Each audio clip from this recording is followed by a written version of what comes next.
So we see you have dragged your physical bodies here. You know that you are so much more than this physical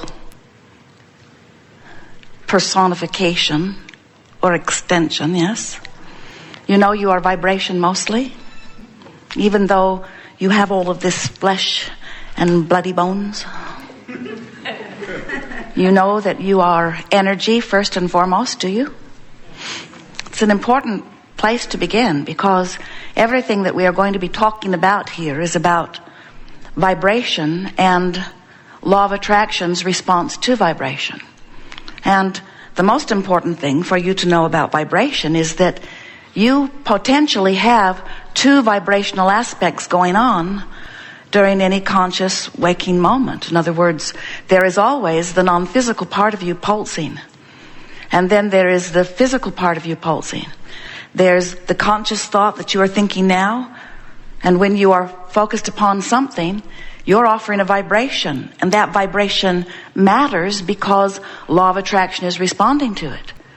But the vibration from your focused thought also matters because there is a vibrational relationship between the vibration of your thought in this moment and the vibration of the thought of the inner being you, of the source you, of the expanded you.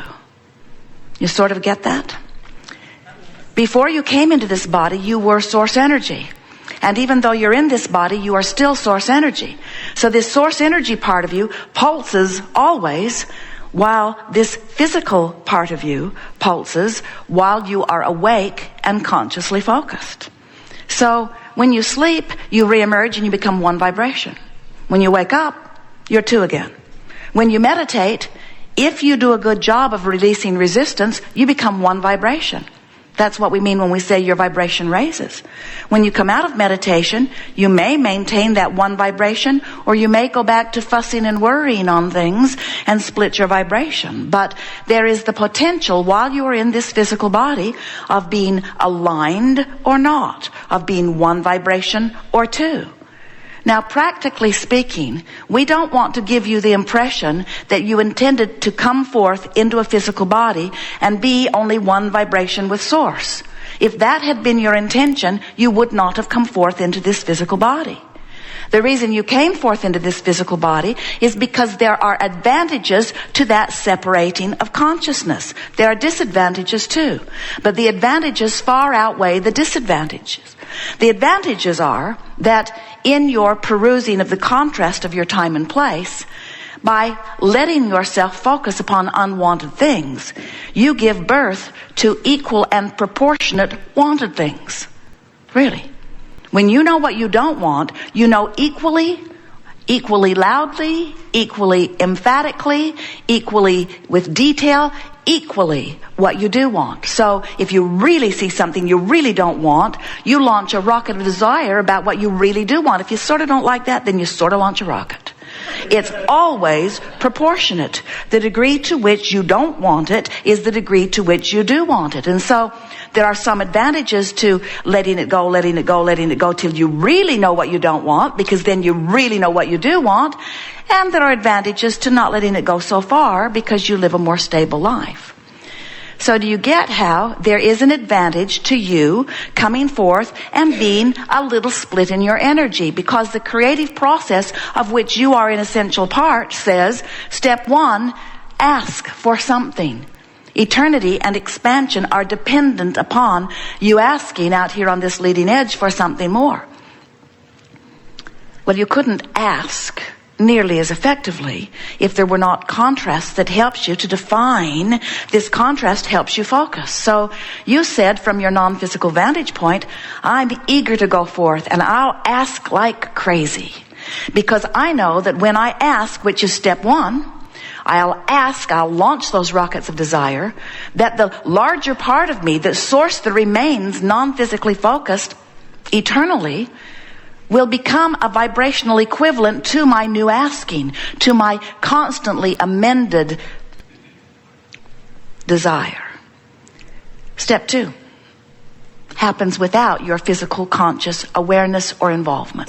The larger part of you, source, law of attraction take care of answering everything that you've asked for. So then our physical friends often say, something must be wrong with this, Abraham, because I know I've been asking, and where's my stuff? And we say, well, you're asking, and Source is answering or becoming the vibrational equivalent of it. But before what is vibrational can become the manifested, what you call real life experience, you have to become a vibrational match to it. So step 3 is your part again. You have to go into the vibrational vicinity of the answer to your question, to the solution to your problem. If you ask for wellness from your place of illness, vibrationally speaking, that larger non-physical part of you gathers more resources for more wellness for you. But you're not going to be well in your physical body as long as you're noticing that you're sick. Because while you notice you're sick, you've got sick activated in your vibration. And you can't have sick activated in your vibration and claim the wellness that you've asked for. You've got to have well activated in your vibration to claim the wellness.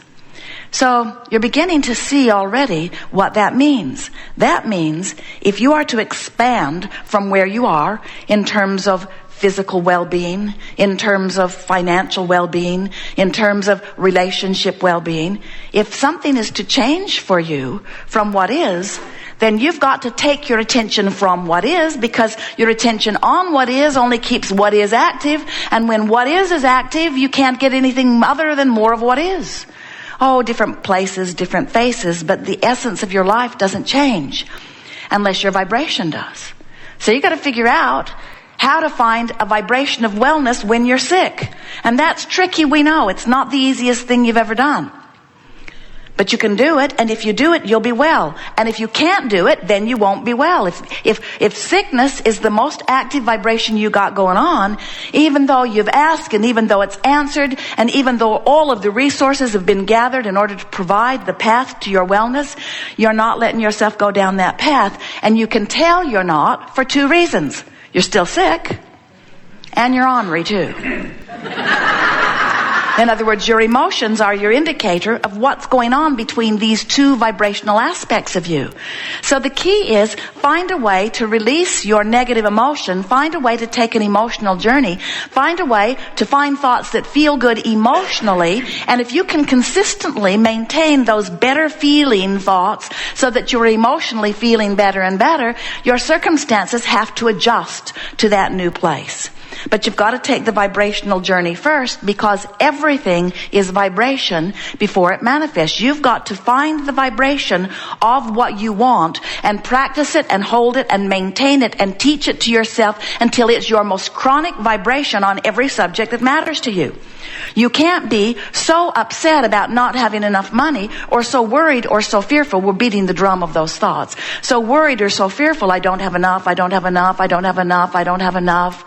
The government's gone mad, the government's gone mad, the government's gone mad. They're spending like fools, they're spending like fools. They're taking it from me, they're taking it from me. As you beat that drum, you hold yourself apart from what you want. Now, the good news is, every time you beat that step 1 drum, you launch rockets of desire, and your nest egg gets bigger. Every time you beat the drum of what you don't want, what you do want takes better shape, takes stronger form, garners more power. Law of attraction gets after it faster.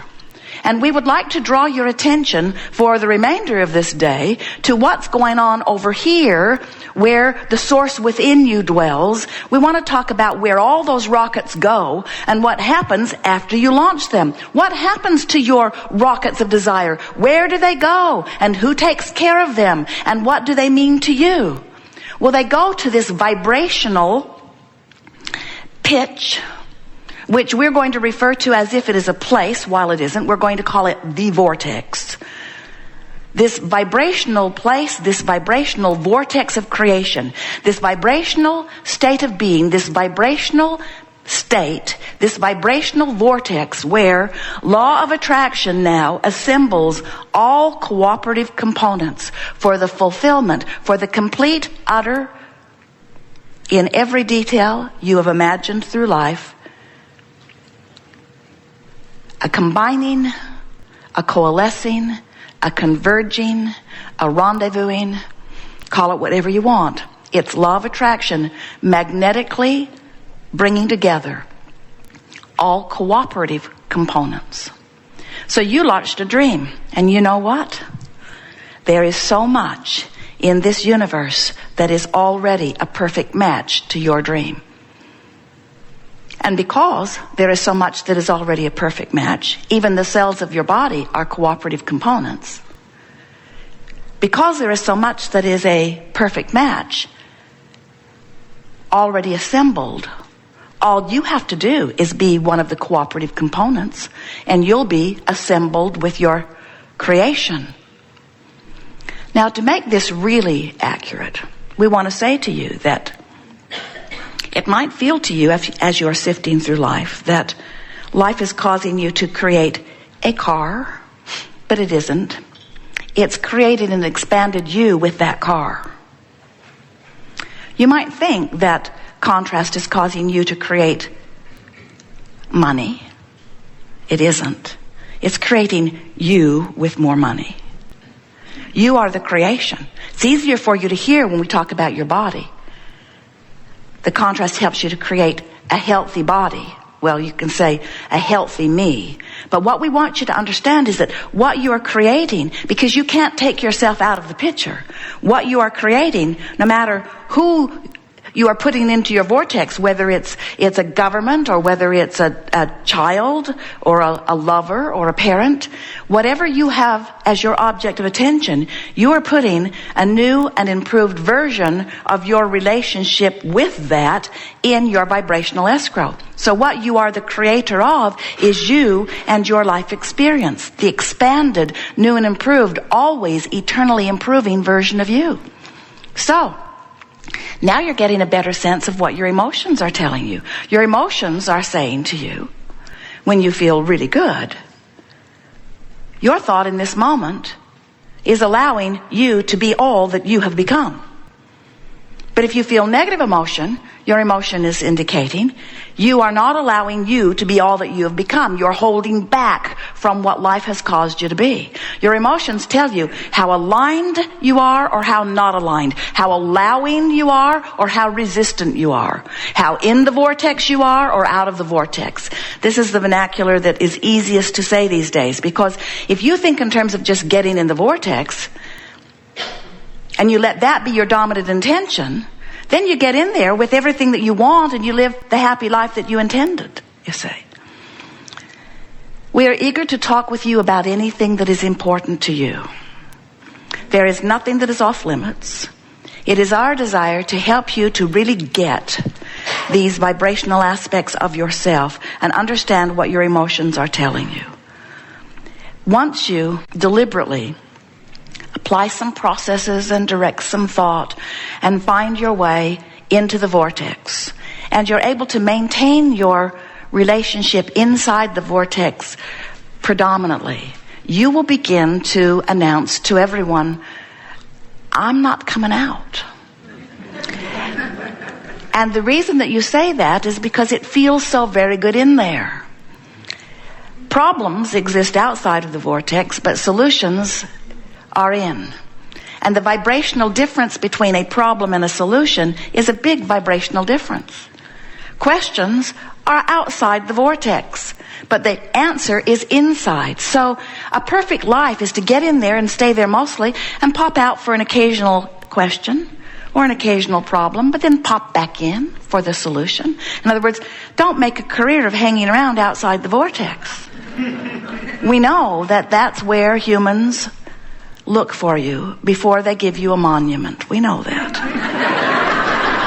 It is really rare that monuments are erected to those happy people that are living happily ever after inside the vortex. You just don't deserve it by human standards. But we got to tell you, there's way more benefit to being in the vortex than being out. And the only benefit to being outside the vortex is the degree to which it makes you want to be in.